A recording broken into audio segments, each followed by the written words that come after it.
Hello everyone and welcome to session 4 of the Accreditation Forum.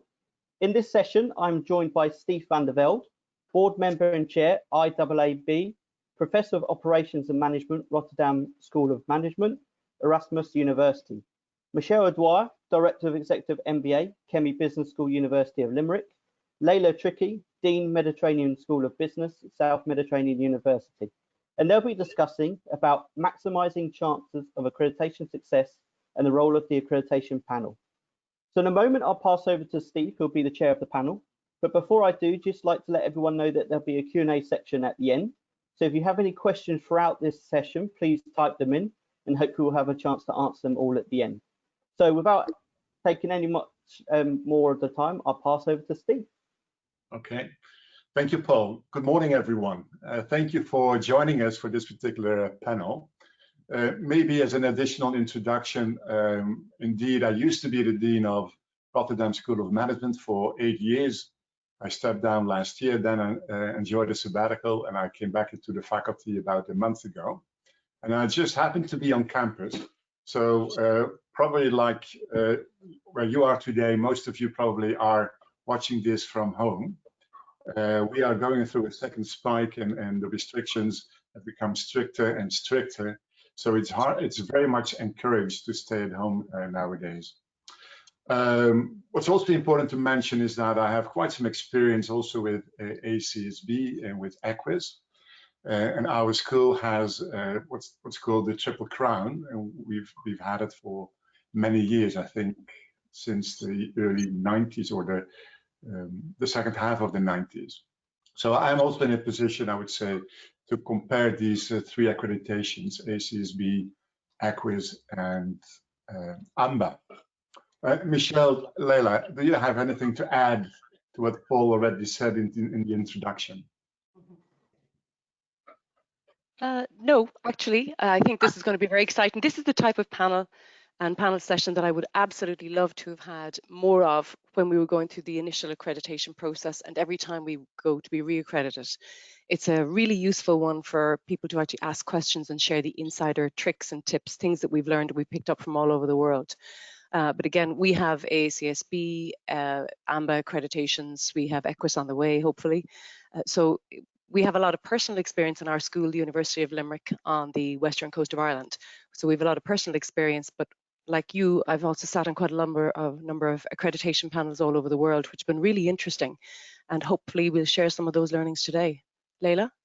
Yes, so hello everyone. Very happy to be part of this specific session. So myself, as Paul said, I'm Dean of the Mediterranean School of Business. I moved back to Tunisia in 2008 after having lived 19 years abroad, and really with this drive of contributing to the development of my country in my area of expertise. And I have been participating in AMBA panels since 2012 for schools in the EMEA region. And I will be starting with the EFMD actually next month, some panels with the EFMD. So I'm looking forward to an interactive session, and we hope that it will be useful for you. Okay, good for you. So I've been involved with AMBA since 2014. And the reason to get involved is very simple. We got AMBA accreditation, and then at a certain point in time, you're asked to participate in 1 or 2 reviews a year. And clearly, you know, when I did this for the first time, I was new. I had done it this 1 or 2 times for ACSB. But I liked AMBA really from the very start because it's very, very focused. It focuses on the MBA portfolio and sometimes also on the Master in Management. As an assessor, it doesn't take that long. It's essentially only 1.5 days. And what's really an attractive part for the panel members is that you don't have to write the report yourself.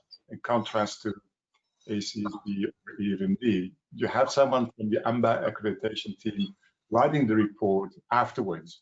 And that also allows AMBA to go a little bit deeper than, at least in the report, than the typical ACSB or EQUIS report. An AMBA report typically has about 20 pages, I would say, maybe a little bit more. ACSB probably 6 or 8, EFMD probably around 10 or 11. Michele, what do you? Even geduld. Oh, that's my Siri from my iPad. I'm sorry. So if people ask me, what do you think is the main difference between AMBA and EQUIS and ACSB on the other hand, to me, it's much more, it's less prescriptive. Those of you who went through ACSB know that there are a couple of standards that you really need to meet, and sometimes they really can be a pain. The same applies for EQUIS. If you don't meet those two standards, forget it. And AMBA, in the sense, I would say, is more forgiving, trying to better understand the context you're operating in.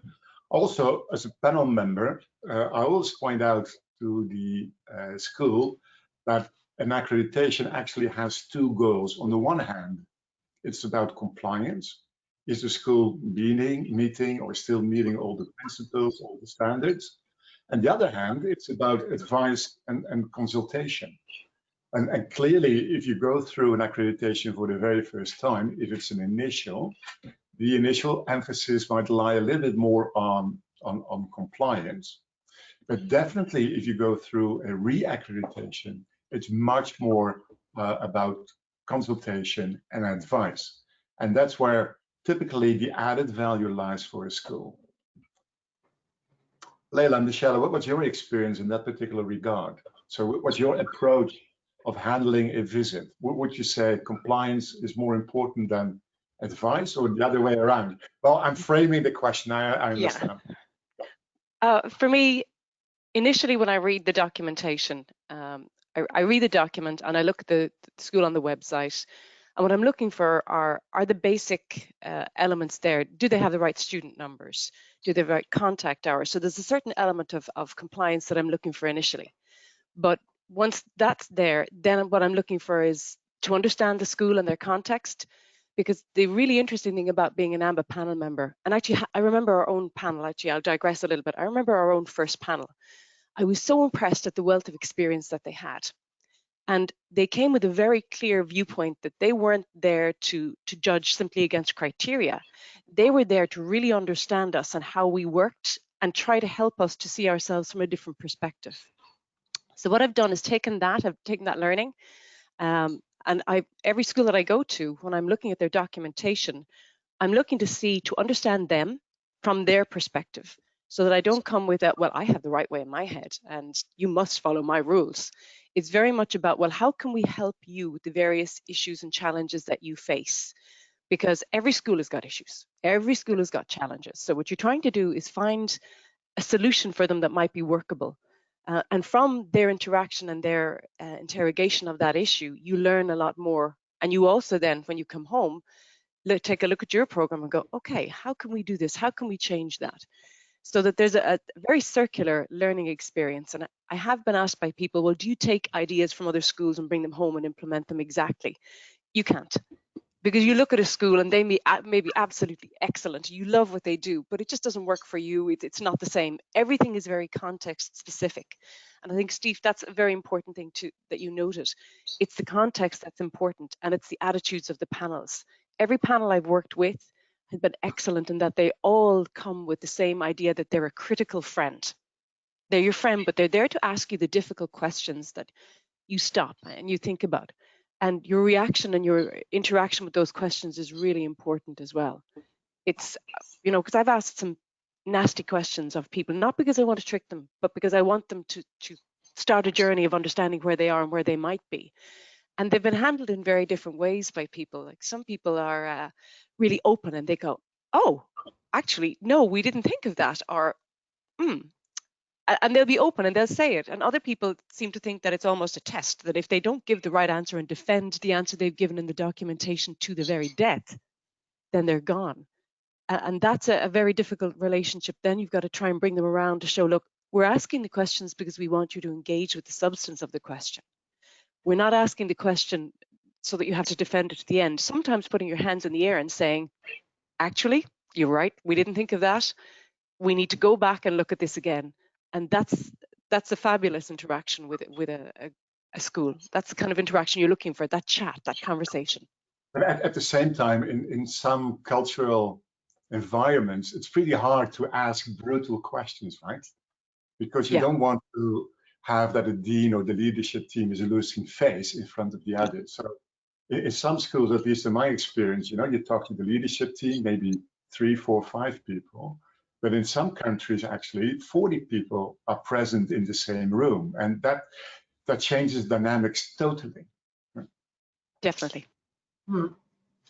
Yeah, I would definitely agree on the fact that what makes AMBA panels really unique is this combination of the members of the panel and the very rich experience that they bring on, the diversity that they have, and maybe something that I really enjoy each time I participate in the panel is this agreement from all panel members of the final output, which is really how to be constructive and how to make the school more distinctive given the context. So I remember I was like, my first project at the school when I joined in 2008 was to be in charge of our first accreditation, which was AMBA.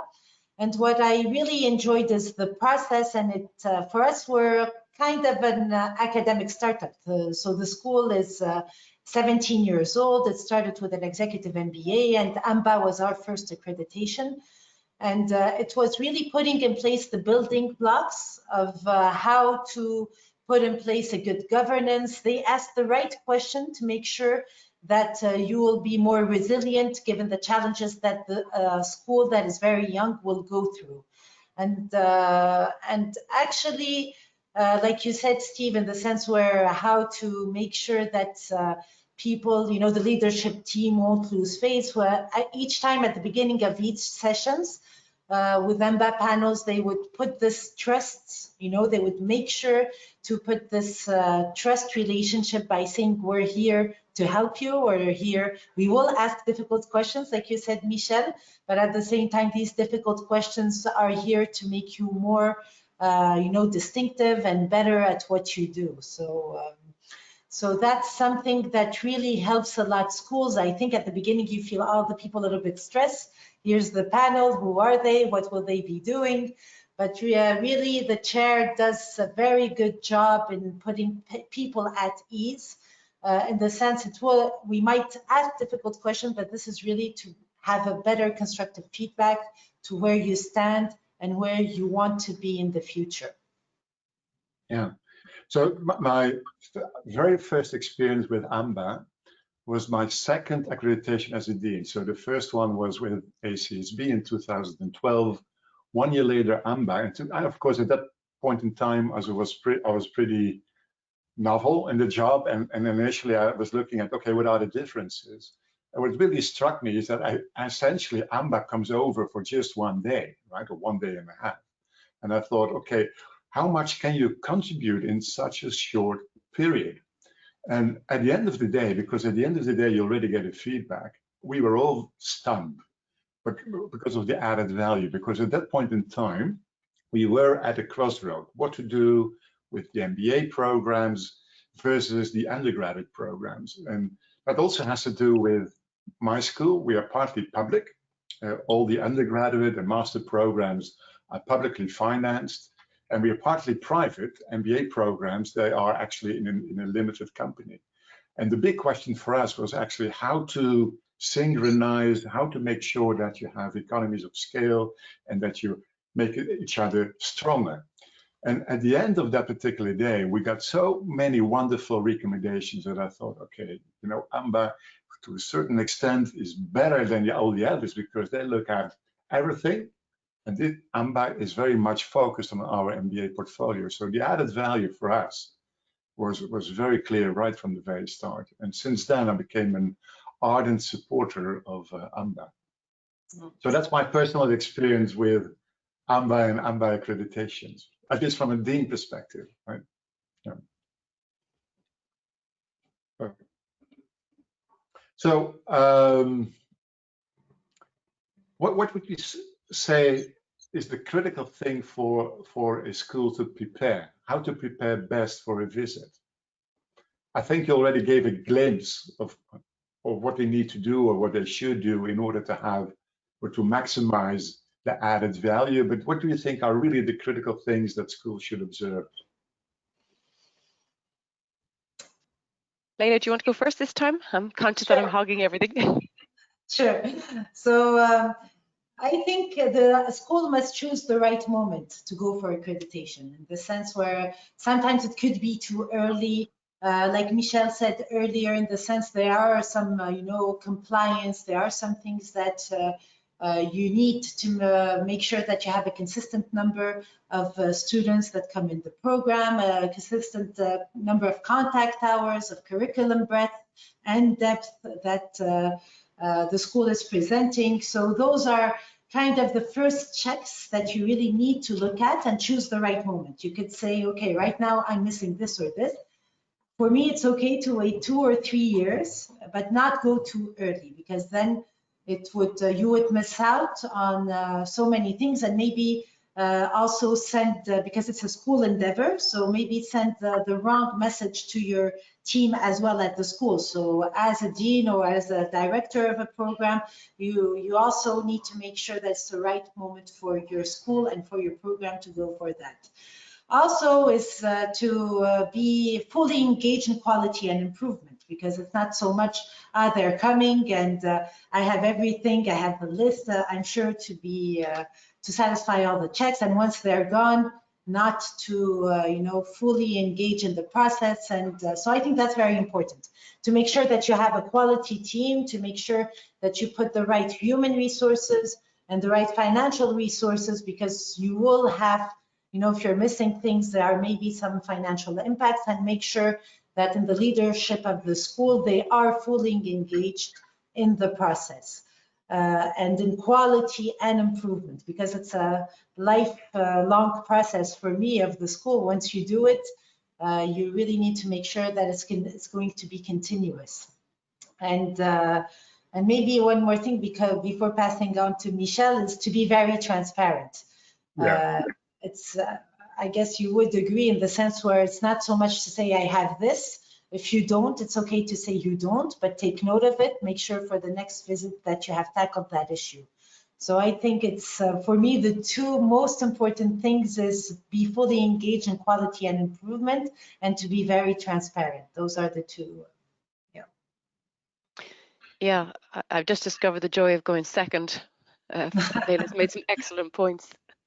You're right. You have to look at accreditation, AMBA in particular, as a journey. It's not a destination, so it's a journey, and it's a lifelong engagement with AMBA in terms of its criteria, in terms of the relationship you build with them, networking at conferences, which are really important. The support network from AMBA is excellent. So from my perspective, the first thing will be prepare. So yes, take a look before you apply, make sure you meet the basic criteria. And once you meet the basic criteria, then take a look at how AMBA fits in with your overall portfolio and your school strategy, where you're going. And then you start on the technical items, which is starting to look at your documentation. So prepare all sets of documentation, and prepare them bearing in mind that what you want to do is showcase your school. So you want not only to answer the questions asked by AMBA and BGA, but what you want to do is actually showcase your school. So there will be elements that you want to highlight. And one of the things that I've noticed is there's a difference between the schools who really prepare properly and the schools who look at it as a technical assessment, just answering questions in a document.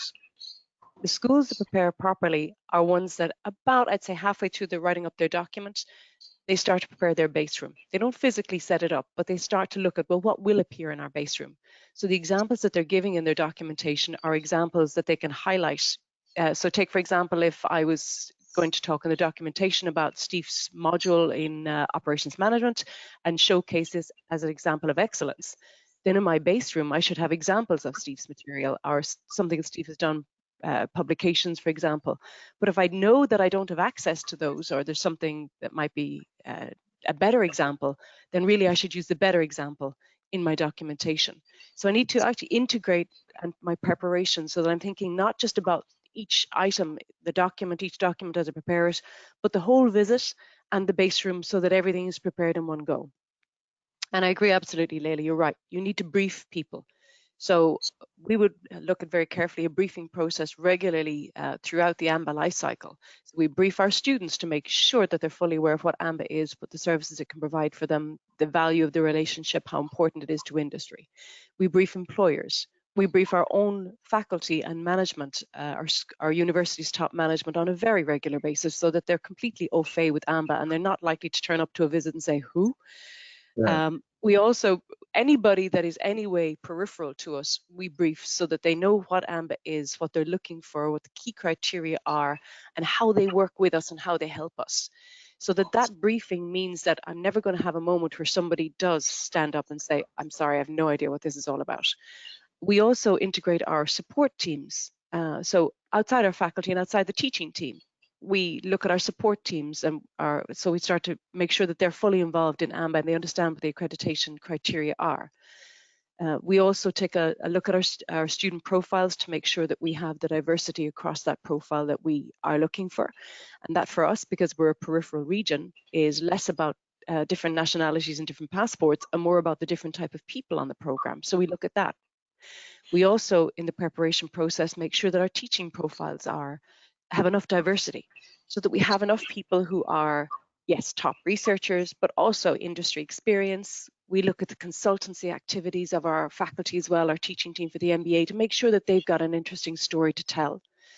We look for the stories around the linkages between those lecturers who teach on the MBA and the industries that they work with in terms of consultancy projects to see how we bring industry into the classroom. So there's a lot of, it's actually quite a complicated process when you start to break it down on an ongoing basis. There are a lot of things we do, but they really come around 2 items: preparing and making sure that we're well prepared on all fronts, and briefing, communicating with people on a regular basis. Yeah. No, I totally agree that the quality of the outcome or the quality of the feedback really depends on the quality of the input. So the quality of the documentation, the quality of the report, is it adequate? Is it comprehensive? But also, is it well written? It needs to be accessible. Sometimes, you know, it happens that you have a report and it doesn't make any sense. It's so hard then for a team to make sense of it. And it's just a waste of time, and it can be very annoying. So just make sure your documentation is great. Have other people read it and let them comment on it, right? Do they understand what you're trying to convey here? The quality of the base room, how this is organized, how easy is it to navigate, all this is very important. And Michele, absolutely right. Briefing of all stakeholders is important. You need to engage everyone. At the same time, you know, it doesn't mean that you have to tell the students what to answer. Sometimes, you know, you meet students and you ask them, well, is there anything that the school could do better? And then they try to argue, no, everything is rosy, is fine, is optimal. And that's totally unbelievable. And also, you know, it's a wasted opportunity to have some honest feedback on how to get better. So, Leila, you already emphasized the need for transparency. I would say candor is really everything. You want to have open discussions. You don't want to have a very defensive team. I mean, that doesn't go anywhere.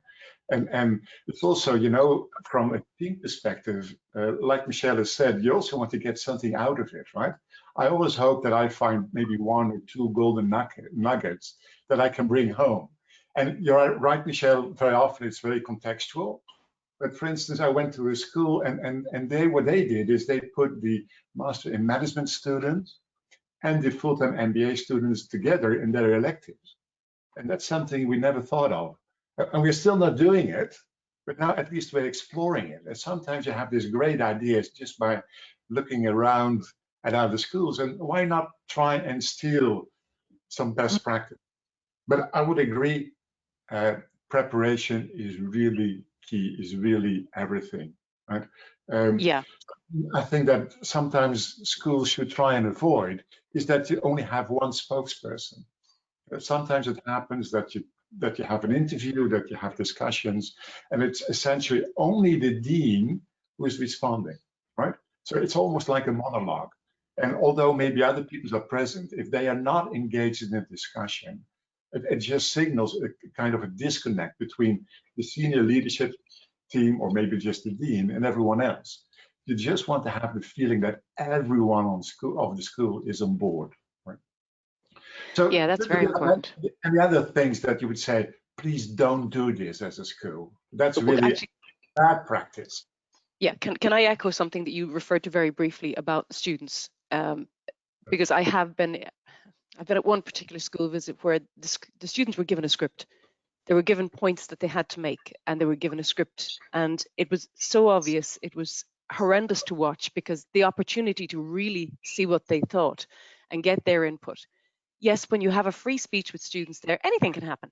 They can say good things, they can say bad things, but we take it all in context. So where they say that they've got, things that they'd like to see done differently, they'd like to improve, we take it in the context of the overall recommendations that we're making. So we don't necessarily, if you've got a student who's particularly critical, you gauge that and you try to work out, well, what's behind it, to understand what's behind it. But there is nothing worse than the ones where they have the complete script. The visit that I'm thinking of, which shall remain completely nameless, everybody had the same script except one student who really didn't like the script. So they were all speaking for most of the session, and at the end he just said, this is all complete rubbish. The school gave us this, they told us exactly what to say, but actually these points are all wrong. This isn't true. And it's like, you're sitting there going, okay, this is now an interesting discussion.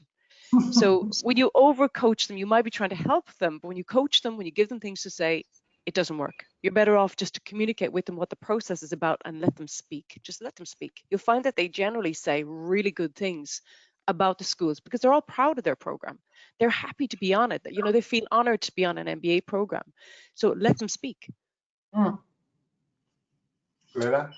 Yeah, and maybe not only like too much briefing of students, definitely that's a don't, but also, I mean, for faculty or the faculty session, I think it's a very important sessions during the panel. It's an opportunity to have different views, because as panel members, of course, with the experience we come with our different discussions and all the material we have, we think of recommendations, but then sometimes somebody from the school would have some insight. So it's very important to have kind of a free speech, either it be for the student session, the faculty session, or the employer session, because at the end of the day is how to do things better. So. Yeah, I agree. And I think one of the things, the fears around when schools are coming up to an accreditation visit, everybody thinks, they come out of sessions and they think that such and such gave a great answer. That was the perfect answer. And that instills a fear in other people as part of the group, that they don't want to answer in case they don't give as good an answer. So what we find is that you're right, Steef. There are one or two people who dominate sessions because they're the people who have most of the knowledge and they're the people who maybe are most articulate. So what a good chair will do is actually thank them for their contributions and ask them then not to answer some of the next questions, so that we can hear from other people who may stumble over their words, who may not be quite as articulate, who may not have all of the facts, but they know their role and they know their job. And it's really important that panels allow them to speak, which is great. So when you have a lot of people, a group of 40, for example, sitting in front of you, it's important that the group of 40 know that we do want to hear as much as possible from all of them, that it is an inclusive process rather than us simply listening to one person. Well, another don't do this, for me at least. Typically, the second day will start with a presentation by the dean. And we always tell people, well, please no longer than 15 minutes. Well, what do you think is the percentage of deans that really stick to that particular time? Probably 5%. So people typically take much more time. Sometimes, it could run for 30 minutes or 45 minutes, unless, of course, as a chairperson, you intervene, right? But please remember, it's in a sense a waste of time, because the introduction or the presentation should really be about things that we haven't read in the report yet. So it could be a very high level summary, that's fine. But if it's just, a repeat of everything we already read in the report, again, it's a waste of time. And it seems like, okay, we just try to eat up as much time of the conversation, of the discussion, because we are afraid for your nasty questions, right? So very often, to my mind, that particular introduction, that introductory presentation is not needed at all. What would you say are the do nots, the don'ts, in addition to personal experience, my personal frustration then? My big don't is, when there's an issue, don't hide it. Just don't. There's no point, because we will find it, and it's better if you get a chance to talk us through the issue and say, look, we have a challenge here. The student numbers, for example, have dropped, or the student contact hours fell because we've had to pivot in COVID, whatever it may be. Actually, you articulate the issue and ask for guidance on it. we had a particular school that we were going through the accreditation, and an issue was identified, and the dean was amazing. She just said, actually, this is great. She said, because it is an issue for us. And we don't know, this is what we're trying to do to solve it, but have you got any input on it? Now, she wasn't saying, please solve it for us. She was asking for our input. She said, you've got, you know, different viewpoints. You've seen many different schools. How would we face this challenge? And she was very clear. She said, we've got these 3 solutions. What do you think? And we actually had a really good session where we all then worked on the problem. But her attitude was amazing. It was literally, it was open. It was, help us. We believe you're here to help us. Help us. We're not helpless. We're doing really well all otherwise, but help us. And that also leads to the second one. When AMBA discovers something that you're feeling a bit defensive or sensitive about, don't react aggressively. Don't defend. It's okay. We're not trying to attack you. What we're trying to do is tease it out to see if we can help you to understand how we might solve the issue. So my 2 big don'ts: don't hide anything and don't react aggressively. Don't defend. When something is indefensible, just say, okay, let's discuss it. Leila? Yes, so yeah, I think one of the major don'ts is the after visit, because sometimes people are just, you know, putting all the efforts in the visit, and once it's done, they might not communicate the output, they might not celebrate in case they were successful, they might not debrief as much as they should. So the don't would be, don't stop everything just the day the visit is over. So really have it as an engaged process even after the visit. Can I add one more don't? Don't panic. Because in the visits, we've all had things that have gone wrong. We've had the staff member who suddenly decides to vent everything from all of their gripes and all of their problems with everything in the world. When that happens, we understand. We know that it's a person who's just using this forum to vent. So when something goes wrong, don't panic. You've got a group of people who are, as I said earlier on, the critical friend. So we're there visiting you to help you as best we can, to support you in this journey, because we understand that what you want to do is improve the student learning experience for our MBA students. We know that. So if things go wrong, don't panic. We're all human. Things happen. Yeah, no, I think you're totally right, Michele and Leila. I mean, to my mind, but again, I might be biased. An AMBA team typically consists of very relaxed, very experienced people.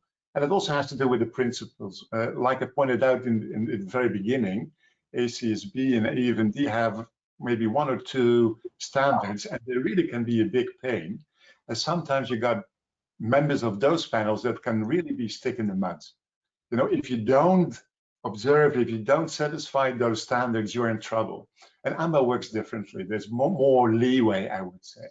So there's no reason to hold back at all. A moment. Oh, again, my iPad is speaking up. Another thing, maybe that's a do, if you're going through a re-accreditation, what I really value is an extensive report on how you followed up on all the recommendations. So we come back to the structure of the feedback in a minute. But the recommendations, that's an important part of the report, an important part of the feedback. And sometimes, you know, there could be 5, could be 10, could be 15. But in a sense, you want to see, you want to read how the school has viewed or how acted on all these recommendations. Of course, these are recommendations. These are not the things that you are supposed to do or you must do. The only thing that the panel expects you to do is actually to weigh them, to consider them, and think about those recommendations. But definitely, we would like to see a report on how you handled all these recommendations over time. So that's, for me, also a very important sign that the school has this spirit of continuous improvement, that the visit 5 years ago was really taken seriously. Absolutely agreed. And there are some recommendations that are made that aren't possible for the school to follow through on, or they're not healthy for it. And all we need is a response that says, Right. we've considered it. It doesn't work for us. We're not going to follow that. That's fine. Yeah. So let us talk a little bit. I think we only have 15 minutes left or 10 minutes left about the structure of the feedback. And that also differs from ACSB and EFD. So with ACSB, the panel sits down the night before and already writes the report to a large extent for 80%. And ECRIS is no different from that point of view. And then in the feedback session, what happens is that the chairperson essentially will read out the draft report. With AMBA, it's totally different. You won't get the full report till maybe 1 month or 2 months after. But during the visit, at the end of the visit, you get the feedback. That's a 1 hour feedback session or 1.5 hour feedback session. And essentially it has 4 elements. It has commendations, it has recommendations, it has conditions, and the conclusion. So the commendations, these are the things that the school is applauded for. So what are the best practices? What is the school doing right? And what are the things that the school can be very proud of? And then you get to the recommendations. And again, let me emphasize, these are the things that the school should not do or must not do, but at least we expect them to consider. These are the things that the team believes the school could do to get better. And so that typically might be around 5, 10, 15 recommendations, depending, of course, on the school and on the visit. And then you have the conditions. So what are the conditions to stay accredited or to become accredited? And then you have the outcome, the conclusion. That's the recommendation to the International Accreditation Advisory Board. So the best outcome is an unconditional recommendation of 5 years. In between is very often 3 years, and that typically applies to schools that go through initial accreditations. And then sometimes you have a particular condition. And very often that's around maybe cohort size or class hours, but very often a condition entails that the school needs to report on a particular progress in 1 or 2 areas. So that's typically the structure of the feedback that you get at the end of the session. Leila, Michele, anything to add? How do you view that particular feedback? How do you get to that feedback? The feedback session is probably the only one that isn't a two-way session for AMBA. So every other session that we're in is a two-way session. We're talking to people and we're listening and we're interacting with them. But the feedback session is one way, and people need to know that you can thank the panel at the very end, but there is no interaction about what has just been said. It is simply the chair reads, the panel sits, but the chair reads the verdict as such. And at the very end, you get a chance to say thank you, but no more. It is thank you for your time, and then the panel leave. So there's no interaction. So that's something just to be borne in mind. There's no discussion, right? You can't say, I disagree with that particular recommendation. No, that's it. You have to take it as it is, in face value. Yeah. And like you said, Steve, at the beginning, what I find each time very impressive in a way of MBA panels is, even though it's just 1.5 days during that feedback session, everything really gets together and you really have very constructive insights that you could give, and all is sorted out during this feedback session. So, yeah. So do you have experience with virtual visits yet? So of course the times have changed dramatically, and now visits can't take place physically. Yeah. What would you say is the biggest difference between a virtual and a physical visit? Except that everything, of course, has to take place online. It's easier and it's harder. So for anybody facing a virtual visit, it actually applies even when you're face to face, the base room becomes even more critical in having it well signposted so that people can see where everything is and they can find things easily. That's really important, because you've got people who are now dealing with it in their own physical environment, which is not there. So your IT people can't help them. You can't guide them through. They've got to be able to walk their way through it. So the base room needs to be very clearly indexed. Everything needs to be where it should be, and you need to provide full information, because providing it afterwards is very important. From a panel's perspective, it's actually more difficult to find. In the normal day-to-day interactions with people, you see things that they're doing that need to be commended. You see the things that are outside the documentation. When you're on a virtual visit, it's much harder to see that. So the commendations, the little things that people do really well, can be harder to find. So you have to work much harder in your conversations with the panel during sessions to show them what you do and to speak freely about what you do. So, but other than that, the technical side of it from AMBA's perspective has been excellent. We've had no hiccups. Everything has worked well in terms of our discussion with people, and we've been able to invite people so that sessions aren't dominated by just one person. So the technology works. It's just that softer side of working out what it is that people do that's excellent that we get just from being on the ground, that is missing. Yeah, I would agree on that. Like I did one virtual panel. I think it was with you, Steve, right? Yeah.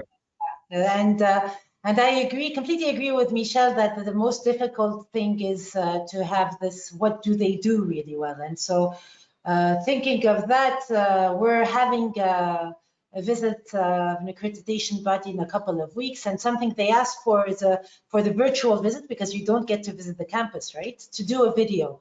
And I thought that's really an interesting way to at least give this dynamics of how the school is. So the video part, as much as you could bring in more lively, not just documents, if the accreditation panel allows for it, I think it's a very interesting addition for that softer side that Michele was referring to.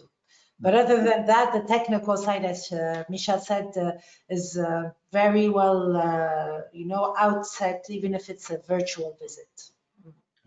So clearly you're missing the social cues, right? The body language. Sometimes it's very hard to get an understanding of the dynamics in the group because you only can view so many people at the same time. And what I'm really missing is the informal contact between the panel members, right? If you are in the same hotel for 2 days and you meet each other at breakfast and at dinner, then at least also you have an informal chat about the school. And now it's much more focused and compressed in little time. So that's something I think that really impacts the visit. But we have to do it with it right now, right? I mean, postponement doesn't make any sense. That would just create more and more a bigger burden for the schools in the future. Maybe a couple of final words before we move over to the Q&A session. What I like to do as a chairman in these times is also experiment a little bit, because we don't have this informal contact. What I do is I offer the dean to have an informal chat afterwards. So once we've given the feedback, then you can let it sink in for a couple of days, and then I ask them whether they are willing or they are available for an informal chat. Because sometimes you need to clarify things a little bit better or elaborate things. And in a physical visit, you probably would have done so during coffee or at dinner, introductory dinner. So that works also pretty well. And clearly, that's also what we're trying to do at AMBA. We try to get those visits more and more valuable over time. So we are reviewing the standards, we are reviewing how to handle both the physical and the virtual visits. Michele and Leila, any final words of wisdom before we move over to the Q&A session part of the session? Leila, do you want to go? Sure. Yeah, I'm a really, how I say, defender of the value of what AMBA accreditation could bring. And I would like, at least for us, it has been always positive. It's really an opportunity to get outsider views.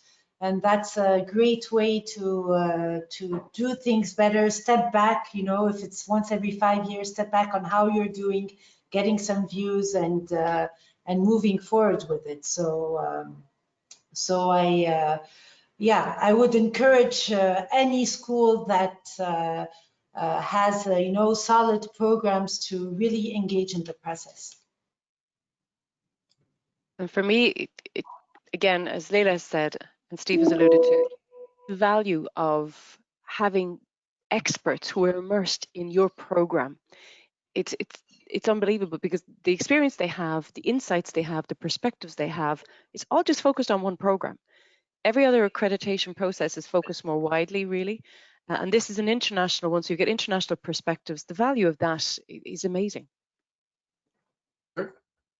Thank you very much. I think, Paul, it's now time to see whether there are any questions in the chat room.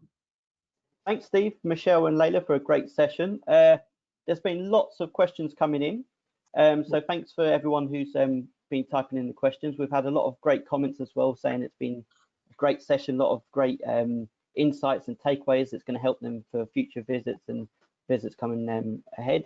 So the first question, I think it might be more suitable for you, Steef, and obviously Michele and Leila, you can answer afterwards. So the question is, how is the notion of continuous improvement different for AMBA compared to AACSB? What are the specific thrust areas?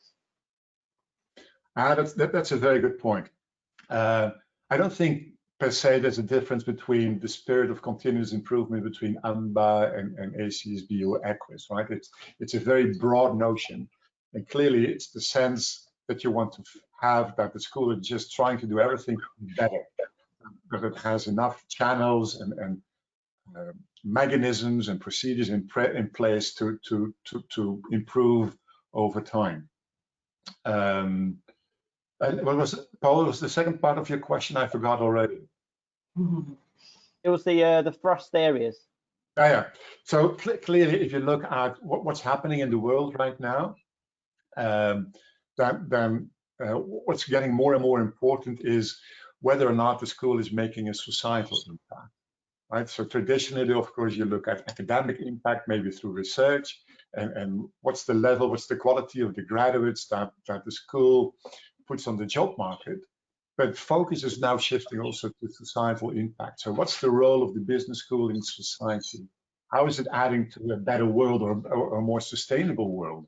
And of course, if you take the word sustainability, you can interpret it in many different ways. But to me, it's really about the societal impact. So that's one thing. At the same time, curricula are also changing a lot, in particular because of the impact of technology. So to what extent are the curricula experiential? Are they interdisciplinary?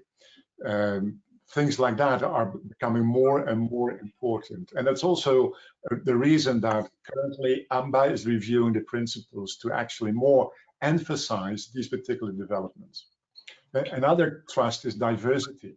And we all know that diversity makes schools, makes organizations better. So to what extent are schools really doing this? Are they walking the talk? Because everyone knows diversity is important.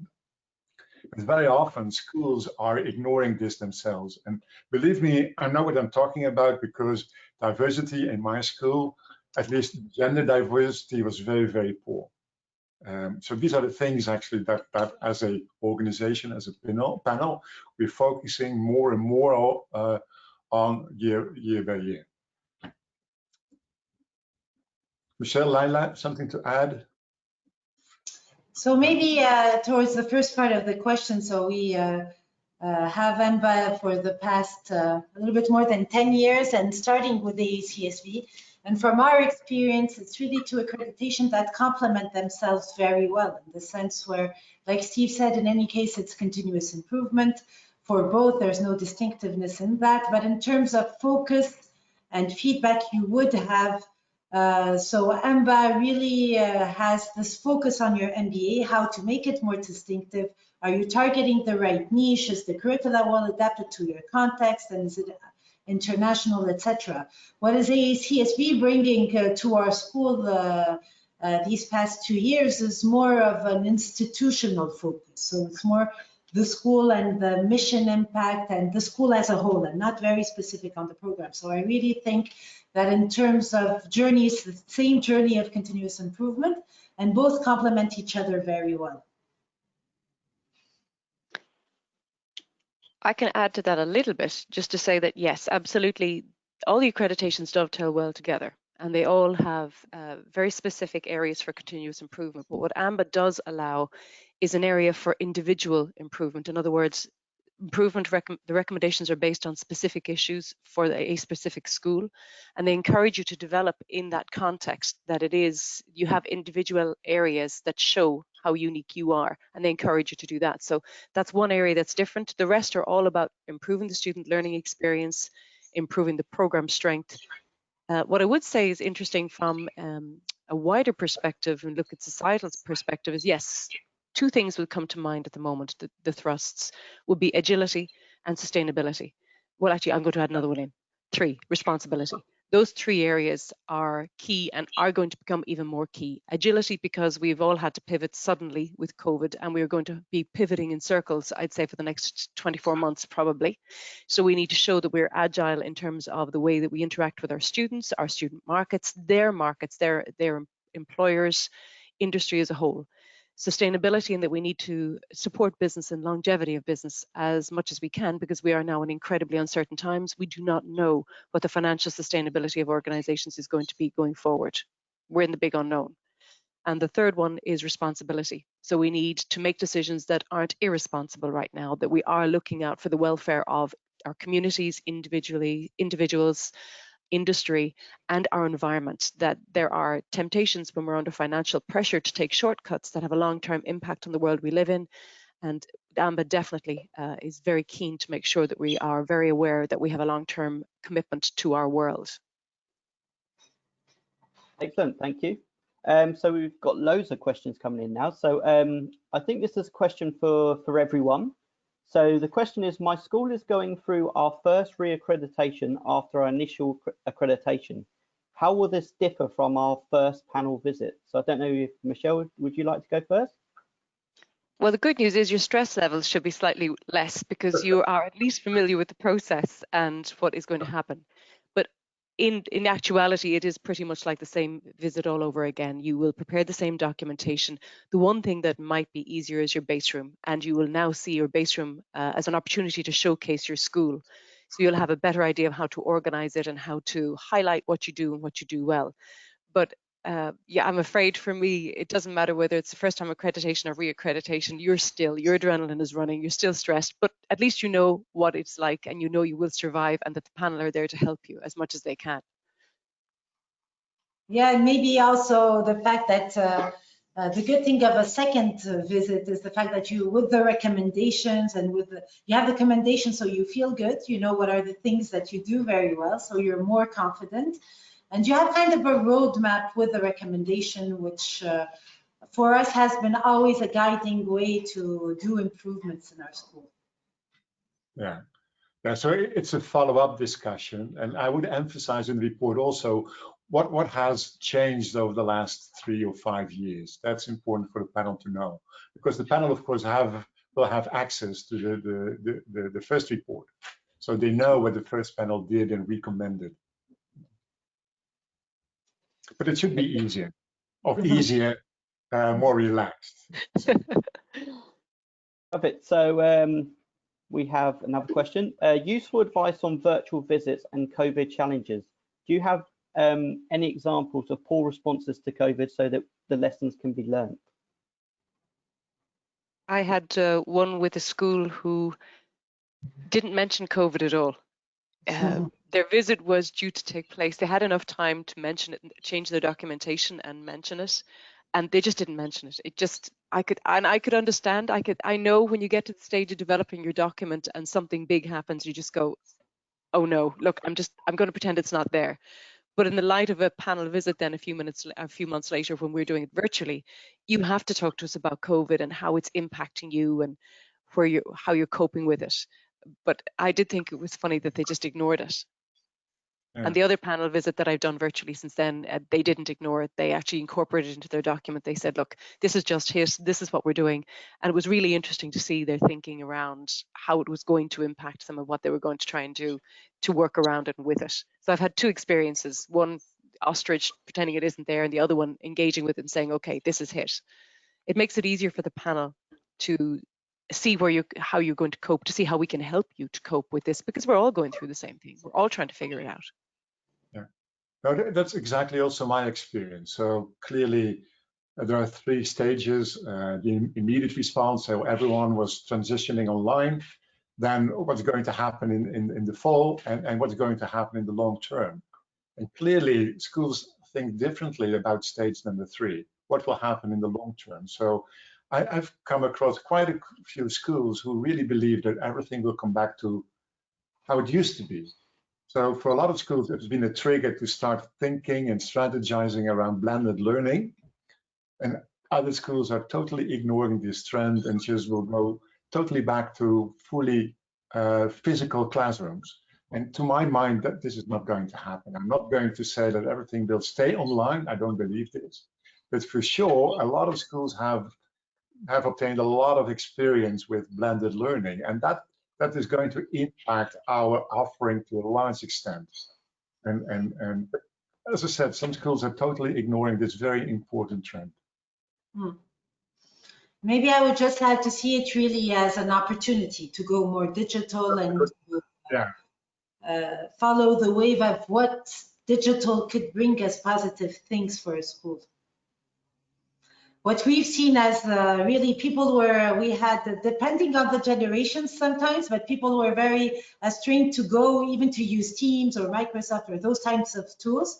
And now everybody is very comfortable with it. So there are really very good aspects of this pandemic for schools. Yeah, it's a great way to frame it, right? It's an opportunity. It's a learning opportunity for everyone. Yeah, what works and what doesn't work. Yeah. Amazing. So we've got a question you touched on around the 15-minute presentation from the Dean. So the question is, what do you expect to hear in the 15-minute presentation that's not included in the document? So I don't know if you want to sort of elaborate and give a bit more insights. So there are two ways to approach it. Either it's a very high-level summary of what happened, what has transpired over the last 3 or 5 years. So sometimes it's good to actually summarize these points. Or it's really about the particular challenges that the school is facing. But it should have added value to what we already know, what we already report, or already read in the report. That's the most critical point. Yes, I would see it also because we're, you know, in this part of the world where things are very contextual in Tunisia.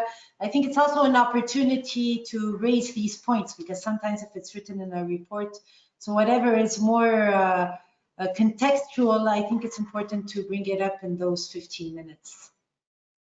But stick to the 15 minutes. Exactly, yes. Or slightly under if possible. Yeah. And it is, the written word and the spoken word are different. So the way you can present something when you speak about it, you can bring it to life in a way that you can't in a document. But don't just pick out the main headings in the document to use that as the basis of your presentation. It's the ones that I found most interesting are the ones where people link things together in the wider context of their bigger university or the university sector or funding cycles. So they've got 2 or 3 points that they want to make that aren't listed under a heading somewhere in the document. That's it. So focus on what you can say, 2 or 3 big points that you want to make in that 15-minute presentation that shed some light that isn't there before. A couple of years ago, I had a kind of an outlier presentation. So, and then the Dean presented his main 2 or 3 dilemmas. And then he said, I really value your feedback on these particular points. So he took a totally different perspective. Again, yeah, also framing the entire day then, of course, but still, right? I mean, he was really bringing something to the table that was not known to us yet. So I like that perspective. That's clever use of your panel. Yeah, yeah. So I think we've got time for one more question.